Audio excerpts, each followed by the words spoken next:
All right, so gallium nitride. Goodbye to silicon. A little about me. My name is James Collier. I'm a mechanical engineering student. I'm from San Antonio, Texas, and I have reached the rank of Eagle Scout. Um, Now, in order to find the significance of gallium nitride, you will first need to know what a semiconductor is and what they are used for. As the name suggests, semiconductors are neither insulators nor conductor, but rather something in between. Metals have close, if not sometimes overlapping, valence band and conduction bands, which allow electrons to flow freely, making them conductors. Insulators, on the other hand, have a greater distance between these bands, which make electron jumping from one band to another nearly impossible.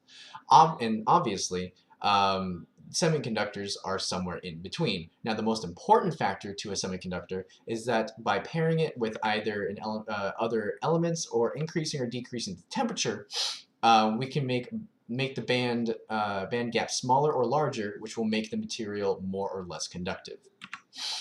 Some applications of semiconductors include computer processors, solar cells, and electric vehicles.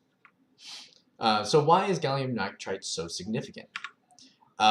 Compared to silicon, gallium nitride is said to be at least 10 times more efficient. This is because silicon transistors that switch on and off to regulate voltage wastes energy as heat due to speed and resistance constraints.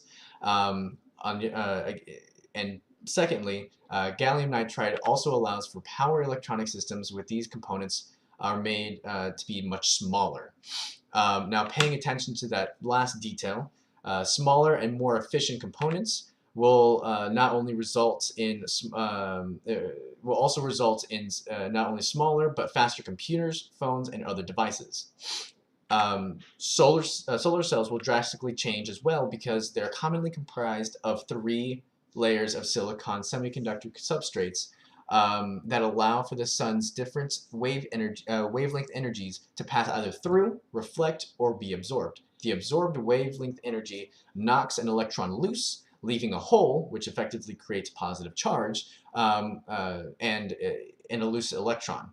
This hole and loose electron moves amongst the layers of silicon and creates a current to which we can harness. But now imagine using a more efficient substance like gallium nitride. Because of its lesser resistive and heat waste properties, this will allow for more efficient solar energy. And lastly, let's talk about electric cars. Now, electric cars today are severely limited by the chargers that charge the batteries and the inverters that convert the battery power to drive the electric motors due to the inefficiency of silicon-based transistors.